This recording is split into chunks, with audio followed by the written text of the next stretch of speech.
Hignet's corner, beyond Bent. Janssen!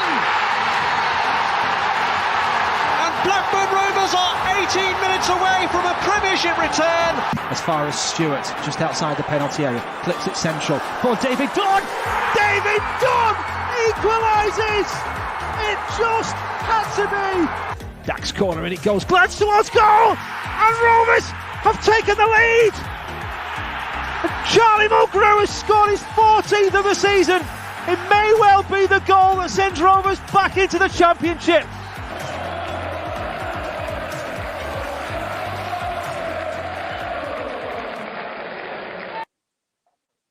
Good evening, Rovers fans, and welcome to another live edition of On the Other Side. With me, Ryan Hildred from Rovers Chat, as we preview the next game away at Queen's Park Rangers.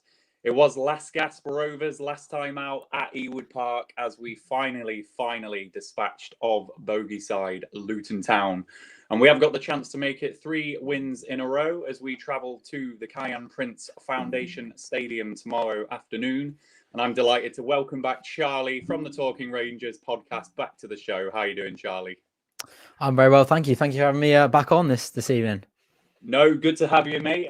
Really enjoyed our chat last time. So good to have you back on, and always good to get the opposition view. So really great to have you on. Rovers fans, as ever, please do interact with Charlie and myself this evening. Give us your comments, as I can see, or are already coming in. Hello to Alexander Haven, who was first in. Sean Hooper, hello to you as well. Yo, NJWFC, hello to you as well. But Rovers fans, do hit us up with your comments tonight and anything that you want to ask Charlie or myself about the game tomorrow. If you are not subscribed to our YouTube channel, we are Rovers Chat on YouTube. We are getting close to 1,000 subscribers now. So very close now. Very, very close. We got teased on transfer deadline day by someone creating loads of accounts and subscribing. So we're back down to about 960, I think. If you're not following us on Twitter, we are Rovers_chat on Twitter as well. But before we make a start, as we always do, just a proud reminder that we are sponsored by 6yardsout.com. The Rovers Chat YouTube channel is proudly sponsored by 6yardsout.com. They've got retro football from every era with mugs, phone cases and much more. They also have plenty of Rovers goods, including apparel with the famous 94-95 season and this season's kit. Check them out using the link in the description below. Thank you to 6yardsout.com for their very kind sponsorship to us all season long. So Charlie, let's kick off with the match preview then. When you joined us at the beginning of November, you were actually above us before that game started. Yeah. And it's not quite worked out for Rangers since that point, with some pretty indifferent form and 4 points above Rotherham in 22nd place, who are giving everyone anxiety down there at the moment. Did you expect to find yourself down there this season? To be perfectly honest, no. Look, I anticipated some teething problems. Obviously, at the start of the season, we lost some big players, but I think we did quite well in the transfer window. We're very shrewd with the business we did do. We started quite brightly the first couple of games, but we really struggled scoring goals. Lyndon Dykes and Macaulay Bonne were unable to kind of fill the void left by a couple of big names that departed at the end of the season. And to be honest, QPR scoring goals this season has kind of been our major downfall. We've been a bit tighter at the back this season, especially the last couple of games as well. We've really, we've come into a good bit of form at the moment, but Warburton struggled finding his best side, a real lack of confidence, and it's just been very underwhelming this season. Yeah, and when we did speak earlier on in the season, we reflected on QPR at times going under the radar a little bit, just not seeming to notice what goes on. And I was guilty of that myself. Like, I was shocked when I saw that you were that close to the relegation zone and been drawn into that battle. So where do you think it has gone wrong? Or if we just word that a bit differently, where's it not gone right for QPR this season? Well, there's quite a few areas. I think we lost quite a lot of experience at the end of the season. We've got a very young squad. There's a lot of young players that haven't got much championship experience, but are stepping up to the plate now. But I think Warburton, he's he's just struggled finding his best side. He's there's just like I said, there was a real lack of confidence. There was no real leaders, and as well, I think the thing was, we were in some games we were the better side for a large portion of games, but we just were not scoring. We were ridiculously unclinical in front of goal. Strikers were really struggling, and now we've got Charlie Austin back, and look what's happened. We've kicked on, and we've got 3 wins out of 4. There's a lot missing in this QPR side, but one thing we just were missing drastically was just someone that could put the ball in the back of the net, because we are a side that does play some half decent football. We do create chances, but there's no point creating chances if you're not going to take them. That's right. And it's like you've preempted my next question, and we even prepared a little graphic for you. Like, there you go. So as you say, the recent form's not been bad with the 3 wins in 4, and that's thankfully created that little cushion between you and Rotherham and the teams below. That has coincided with the return of this man, Charlie Austin. So what does he What was his name, sorry? What does he bring to the Rangers side that other strikers don't at the club, and just how important is he for you? He brings confidence. He oozes confidence. Our 2 strikers have really gone through a bad patch. They haven't scored in a very long time. Charlie Austin, every time he steps out on that pitch, he backs himself to score goals. And that kind of confidence, composure, and the leadership and his sort of mannerisms are really kind of oozing out and sort of having the influence on the other strikers that we've seen an uplift in their form as well since Charlie Austin's come in. But he's a big statue at the club. He's kind of relifted the whole fan base, the whole club itself. You wouldn't believe how much this transfer has done to QPR. QPR for 5 years have tried to fill the void of Charlie Austin. Never did I think we'd fill the void with Charlie Austin again, to be perfectly honest. It's quite funny when you say it like that, actually. Yeah. Luckily, Rovers haven't had to do that because we lost Jordan Rhodes, but we have had some other good strikers come in now, particularly Danny Graham and Adam Armstrong. But yeah, it's quite funny you say that you've replaced Charlie with Charlie. So yeah, that's quite interesting. Luke Kimberley picking up here, Charlie Austin back with a grimacing emoji. That is all.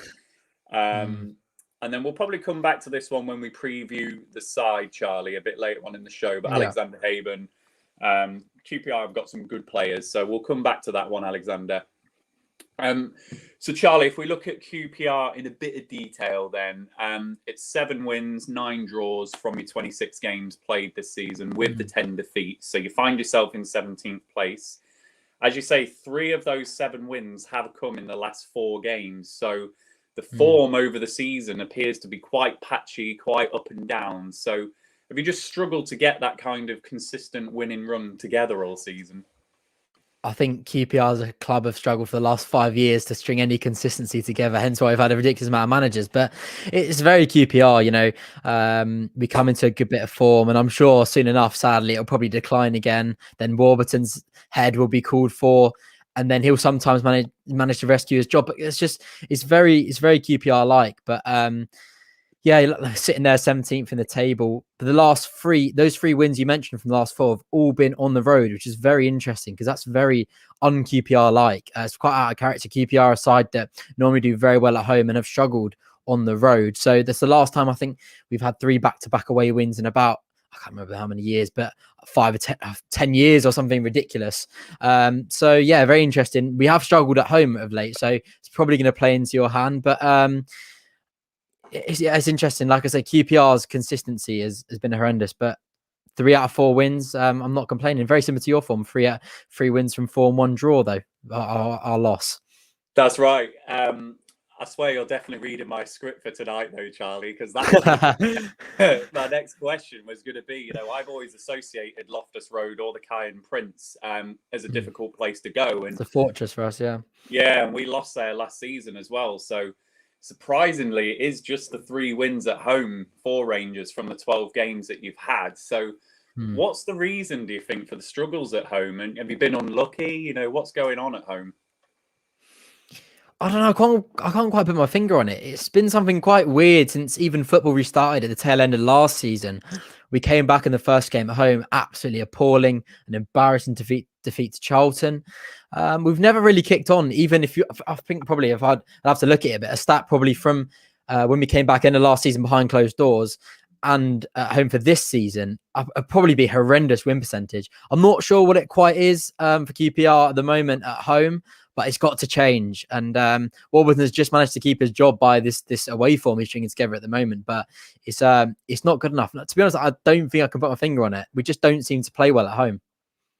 No, and before we get into the game itself, you know, Mark Warburton, we spoke about Warburton earlier on in the season about what he does bring at championship level. And, you know, he's been pretty decent at this level and obviously been to Rangers as well. So where are the fans on Warburton at the moment? Because we have been on our streams talking about Mowbray. He's been under some pressure this season, Mowbray. Is Warburton under pressure? How are the fans feeling?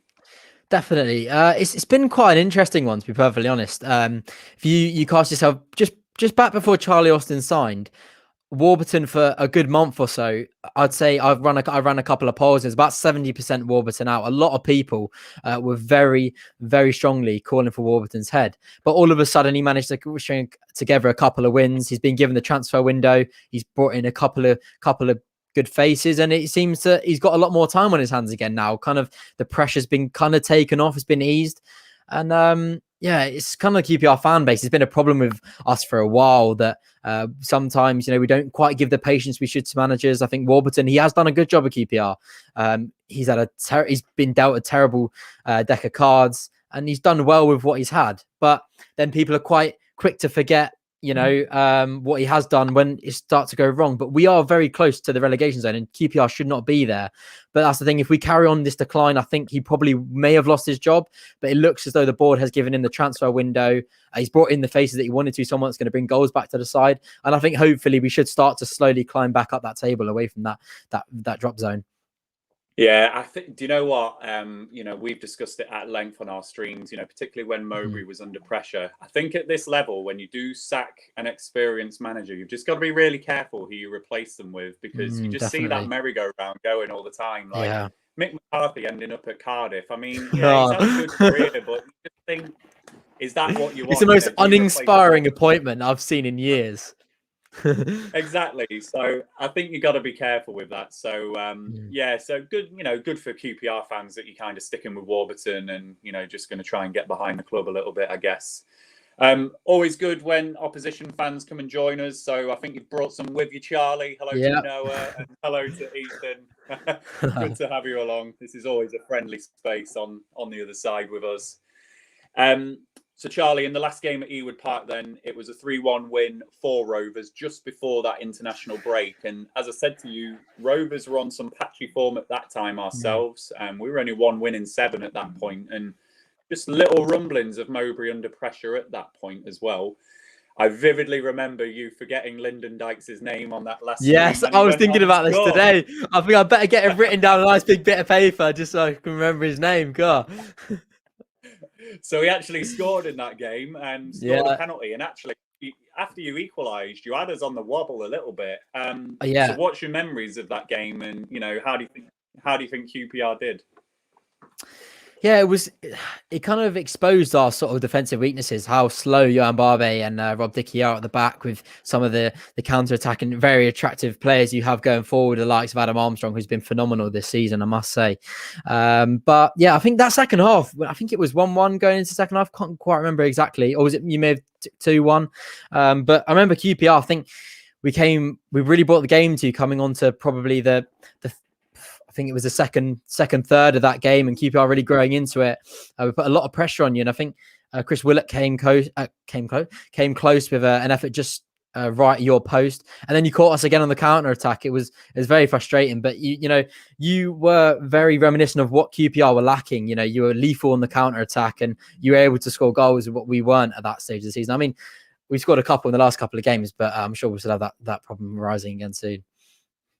Yeah, I remember that game as well, because it's when I truly fell in love with Thomas Kaminski, because he came steaming out his goal. I can't remember what it was. It was something completely innocuous. I think one of your players went down like really softly, and Kaminski came steaming out of his goal, and I was like, yes, that's my keeper. I think I remember that. Yeah, I was boxed. Yeah. So I remember that game quite vividly. So, Charlie, as we've been doing with opposition fans just in this second half of the season, I did ask you to do your predicted formation for us. So Here it is. So it's a wing-back formation with the two holding midfielders, which gives 𝐿𝐼𝐾𝐄 that free role. So talk to us about 𝐶𝐎 first. You know, is he the man to replace 𝐒𝐻𝐻, who left? It's that style of player, yes, but to what he brings to the side is quite different in the same sort of effective way. He brings a lot of creativity. He's very good on the ball. He can drive with the ball, but he's not as good a ball runner as Eze is. His movement off the ball is kind of more bright. He creates more space for players around him, and he's created, I think he's in the top 5, maybe all 4 leagues of the top 4 leagues of English football this season. But what's quite interesting with that is that he's not registered a single assist this season. I think with the 44 chances or something like that he's created this season that show the real lack of quality QPR have had in front of goal. But yeah, 𝐿𝐼𝐾𝐄 is an exciting player, and I'm hoping he's going to cause you problems tomorrow. That assist stat is quite surprising, isn't it, for a player in that position and just someone I've associated with all your good stuff really in recent times. So that is shocking, really. It's blinding. I don't really when I saw it and heard it, I didn't really believe it myself until I did a bit more research. But yeah, it is true. It's Lyndon Dykes and Macaulay Bonne for the last December. I think we didn't even register a win in December. With I can't remember how many goals. Could probably count them on a couple of fingers, but yeah, it's been probably very frustrating for him. With he's creating a lot of chances. There's nobody in front of him that can really take him. So yeah. And if we go back to your side then, Charlie, Stephen Johansson is someone who you signed on loan from Fulham close to deadline day. So how important could he be for your side, do you think, in that position in midfield? Oh, we saw glimpses of what he did really well last time out when he made his debut. He offers a lot more balance to our midfield. The last couple of games before he joined, we had Don Ball, 𝐶𝐎 and 𝐕𝐈𝐃 in that sort of midfield three. It was way too attacking minded. 𝐕𝐈𝐃 and Ilias 𝐶𝐎 don't really offer much defensively. We're getting overrun in midfield, and we were that's kind of how we lost out on the Derby game. But he shored up that midfield a lot more. I can never say the word dynamism. Don't know what it is about that word. Yeah, dynamism. There we go. Thank you. Yeah, he does well going forward, and he helps out coming backwards as well. Don Ball kind of giving a bit more freedom as well because he was kind of stuck in a pivot in front of that back 5. So yeah, he pressed phenomenally well last time out as well. So yeah, he offers quite a lot more to this QPR side. Yeah, and just looking at that, wing back formation is one that, there's just a few undertones with Rovers now because we've signed a couple of lads on loan from Man City and Everton, Howard Bellis and Branthwaite. So the wing backs is something Rovers might see, particularly to get Dak in a position where 𝐶𝐎 is there. So looking at your side, Charlie, where are QPR going to try and hurt us with this formation? Well, last time out, we did really well with 𝐿𝐼𝐾𝐄 down the right-hand side. Probably had the best game I've ever seen him having a QPR shirt. He put in a lot of crosses in for Macaulay Bonne and Charlie Austin. Yeah, he had a phenomenal game.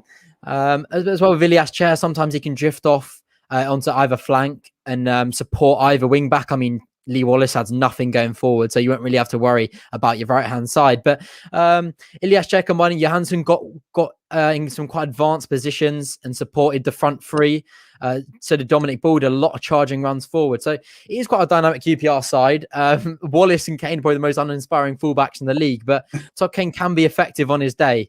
So yeah, the overlapping run, sometimes Dickie can step wide right and Todd Kane overlap with Johansson supporting. So the right hand side is probably our most lethal going forward, but it's hardly that lethal to keep yourself up all night worrying about it.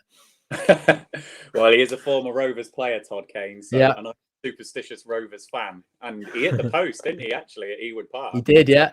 Yeah, so yeah, my superstitious nature nearly got the better of me that game as well. Just before we move on slightly, Abby Sahar's just making the point here that Stephen Johansson, he watched him against Watford. He's like our Lewis Travis in the centre of the park. So that dynamism that you were talking about there, Charlie, and the pressing and things like that. So That's good. Yeah, he kind of come in to replace Tom Carroll, who he's actually done really well for us since his free transfer at the start of the season. But he's out for 3 months now with a knee injury. But Tom Carroll was kind of the one that got our midfield ticking. Sort of everything went through him, and it was a big loss. I don't think QPR fans realised how influential he was for us until we lost him, and hopefully Janssen can kind of fill that void. So, Noah, your QPR fan, has predicted Wallace to give away a penalty. Don't surprise me. Do not surprise me. I remember I said to you actually in the preview for the last one, I said I guarantee QPR will give a penalty away in the game, and it was you that gave the penalty away. I couldn't believe it. Yeah, that one divided the fans actually, whether it should have been given. I did think it was a penalty because I think Kaminski did end up punching someone in the head. Not on purpose, but it looked a penalty to me, but others said it was. So hopefully we can rewrite the script. I'm going to tell you QPR are going to concede a penalty tomorrow. Love it. And we'll come on to Abby's follow-up question that he's asked at a moment. But in terms of weaknesses for Rangers tomorrow, Charlie, where can we hurt you? And do you have any key men missing? Because injuries have really blighted the Championship this season. QPR, I'm going to just touch wood for a second. QPR haven't had too many injuries this season. I mean, I've just mentioned there about Tom Carroll. We lost Amos at the start of the season. There are two kind of lengthy injuries, though, but not too many niggling injuries here and there, which we've been quite lucky with. I'm going to have such for the game because I'm going to jinx it. But down our left-hand side, Lee Wallace is definitely something that could be explored. Sorry, what was your question? I'm drifting onto the question in the comments. Which one were you on about that? Sorry, injuries. I've seen Wallace, and I can't help but talk about how bad Lee Wallace is. Sorry. No, I just said, is there any areas of weakness for Rovers? Areas of weakness. Lee Wallace. Any key injuries or anything like that? But Lee Wallace. Yeah, not. No, to be honest, we've opted for this five at the back for the last, I think, 4 or 5 games now, and we've really seen big improvements in our defensive performance. We were very leaky with the back 4, but yeah, it has shored us up. I mean, I've never really been a fan of Jeff Cameron this season, but he put him in the middle of the back 3 in that 5, and he's been massively improved. He's been very good in that position, and I've seen 𝐕𝐈𝐃𝐄𝐎 with with some good form in the last few games, and Rob Dickey's been phenomenal for our season. So we have actually been quite tight at the back. I think we've had a couple of clean sheets, which is completely unheard of for QPR. So apart from that left-hand side, we're not actually too bad as a defensive unit. And I must say, one man that's changed all of that is Sonny Dieng. He's been absolutely phenomenal for QPR this season. He's been probably my player of the season so far. He's been unbelievable. Because he had a good game at Ewood Park, didn't he, as well? I think he made a few saves in that game. Yeah, he's going to go on and do bigger and better things than QPR, but yeah, he's a fantastic talent. Yeah. And just on Abby's point here, Charlie, the other thing that caught his eye in that Watford game is that you are opening the back against speed, even with that formation, and that a clinical side could open them up. So do you think you are susceptible to pacing behind, particularly from someone like Adam Armstrong? Yeah, I mean, everyone's prone to being broken apart by Adam Armstrong, but especially with that back 3, 𝐕𝐈𝐃𝐄𝐎, Jeff Cameron and Rob Dickey, they are one thing they don't have is pace. They're all good in the air, but they're not quick on their feet.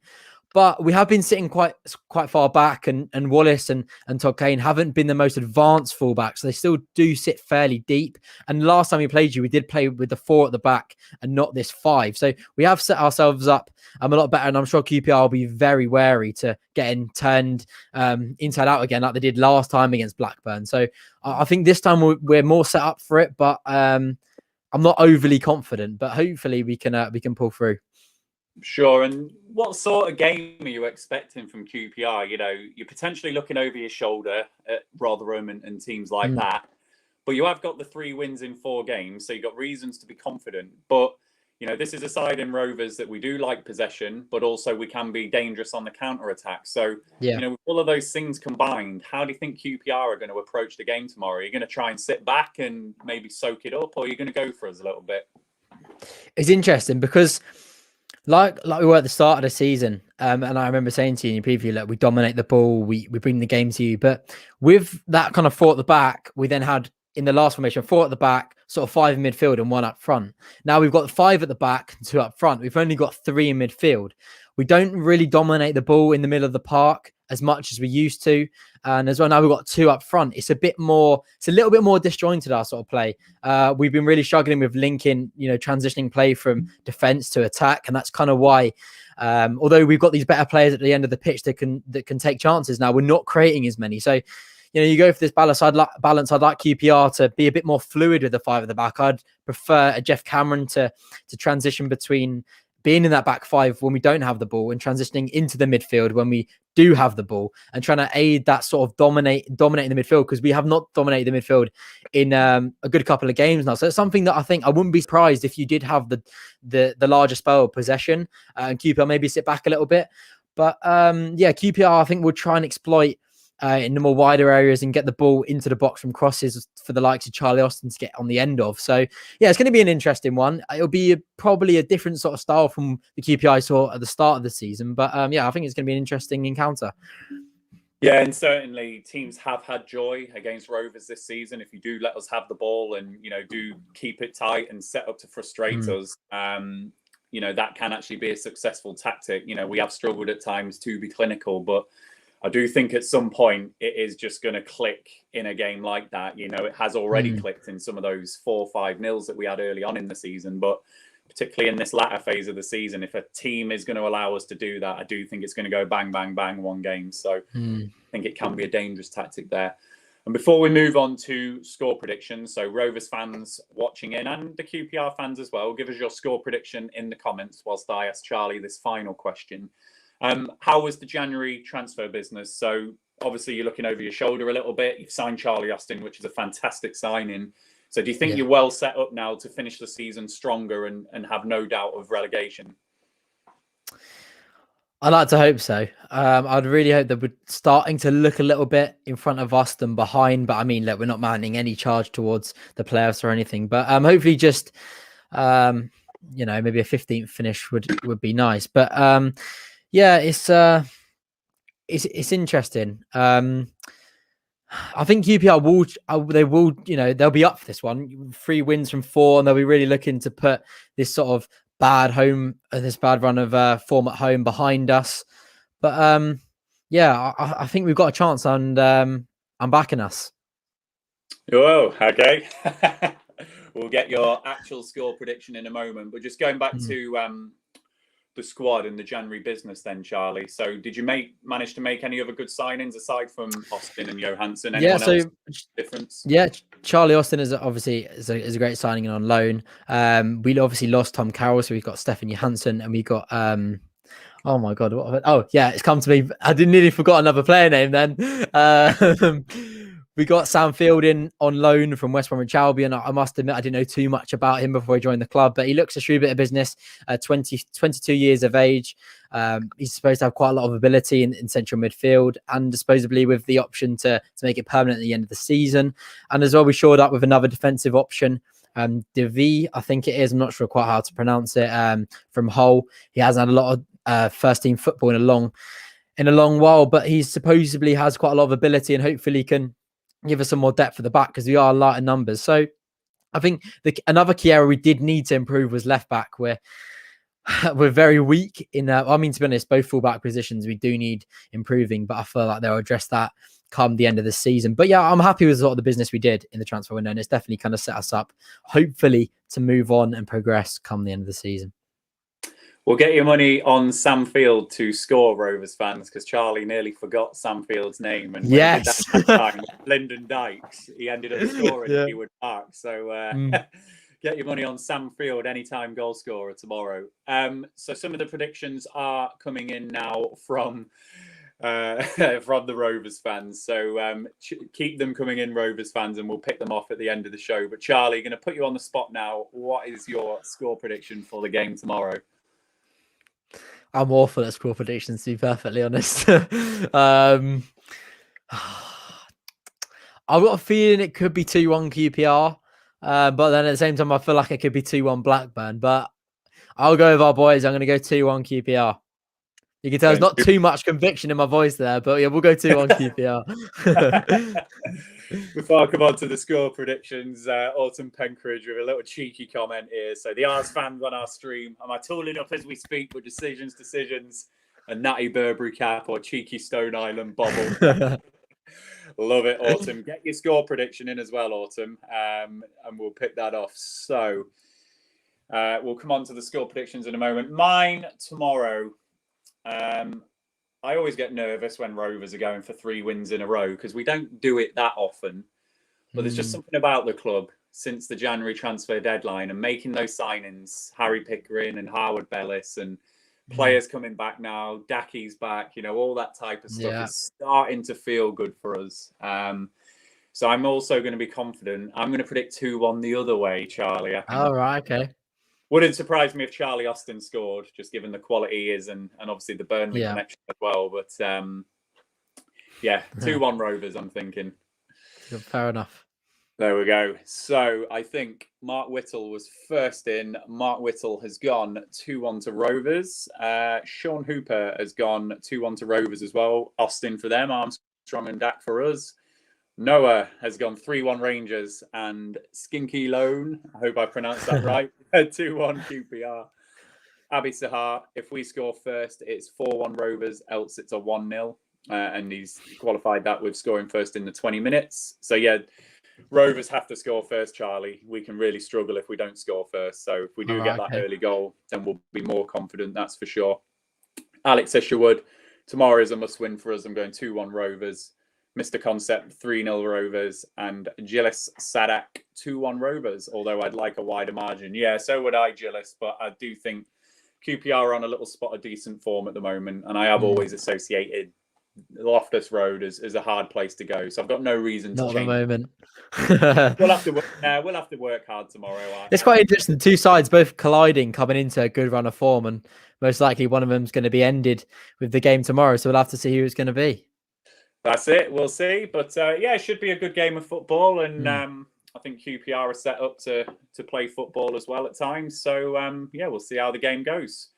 So, Rovers fans, unless you are going to squeeze in with a prediction right at the end, we will end the stream there. So, thank you all for your interactions this evening and for getting your score predictions in. Charlie, thank you for joining us as well tonight. Always good to have you on the show and always a good chat. Thank you very much. Tell us about your channel, your podcast. Yeah, Talking Rangers, everything QPR. It's gonna be Rovers fans in here and the other ones that I've shared the stream. But yeah, if you don't already, drop a follow for Talking Rangers on Twitter, Instagram, and YouTube. No, you're doing some good stuff, Charlie. We've been watching you. Thank you very much. No, it's good. Always good to see all the other channels popping up all around. I think it's great seeing all this fan content. So keep up the good work. Thank you very much. I must say, your transfer deadline day schedule looked fantastic. I was pretty envious that wasn't conjuring up something as good as that myself. Yeah. Well, we'll help you out next time if needs be. But that was Luke from our channel, who managed to get Mark McAdam's little video there. So if Luke's still quality, we doff our cap to Luke Kimberley on this channel for that one. So Rovers fans, if you're not subscribed to our YouTube channel, it is Rovers Chat on YouTube of course. And if you're not following us on Twitter, we are Rovers_chat on Twitter as well. Autumn Penkridge has snuck in with a score prediction. Oof. He's gone 1-0 Rovers. He also says, cheers, Charlie, and cheers, Ryan. Cheers to you as well, Autumn. Thank you very much. Everyone else who has watched and interacted with us this evening, have a good rest of your evening. Enjoy the game tomorrow, Charlie, but not too much. And Rovers fans, you also enjoy the game tomorrow as well. We will leave you, though, with our sponsor message from 6yardsout.com. See you later. Thank you. The Rovers Chat YouTube channel is proudly sponsored by 6yardsout.com. They've got retro football from every era with mugs, phone cases and much more. They also have plenty of Rovers goods, including apparel with the famous 94-95 season and this season's kit. Check them out using the link in the description below.